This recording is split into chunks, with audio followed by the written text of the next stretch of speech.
Saudi আরবে প্রবাসী কর্মীদের জন্য নির্ধারিত যৌথ আবাসস্থল বা শেয়ার্ড অ্যাকোমোডেশনের উপর কড়া নজরদারি অব্যাহত রেখেছে দেশটির কর্তৃপক্ষ। স্বাস্থ্য, নিরাপত্তা ও আবাসন বিধিমালার সঠিক প্রয়োগ নিশ্চিত করতে এবার নাগরিকদের সরাসরি সম্পৃক্ত করার উদ্যোগ নেওয়া হয়েছে। এ লক্ষ্যে কর্মীদের বাসস্থানে কোনো ধরনের অনিয়ম বা আইন লঙ্ঘনের ঘটনা চোখে পড়লে তা দ্রুত সরকারি মাধ্যমে জানানোর জোর আহ্বান জানিয়েছে সৌদি আরবের পৌর ও আবাসন মন্ত্রণালয়। মন্ত্রণালয়ের পক্ষ থেকে জানানো হয়েছে, যে কোনো ব্যক্তি চাইলেই বালাদি প্ল্যাটফর্মের মাধ্যমে অথবা সমন্বিত হটলাইন নম্বর 940-এ কল করে অভিযোগ জানাতে পারবেন।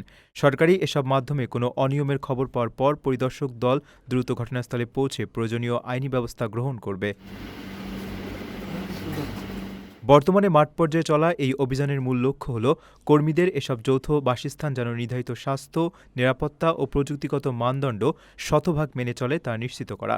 পাশাপাশি আবাসিক এলাকাগুলোর পরিবেশ নষ্ট করতে পারে এমন যে কোনো অবৈধ কার্যকলাপ কমিয়ে আনতেও এই অভিযান গুরুত্বপূর্ণ ভূমিকা রাখছে। নিজের একটি স্বপ্নের ফ্ল্যাট এখন আর স্বপ্ন নয়। প্রবাসীর সিটিতে শুরু হয়েছে 6 বছর মেয়াদী সহজ কিস্তিতে ফ্ল্যাট কেনার দারুণ সুযোগ। এক ঠিকানায় আধুনিক জীবনযাপনের সব সুবিধা, নিরাপদ, পরিকল্পিত ও বিদেশের মতো স্মার্ট পরিবেশ। আজই বুকিং করুন আপনার পছন্দের ফ্ল্যাট আর গড়ে তুলুন নিজের স্থায়ী ঠিকানা। বিস্তারিত জানতে কল করুন স্ক্রিনে দেয়া নাম্বারে।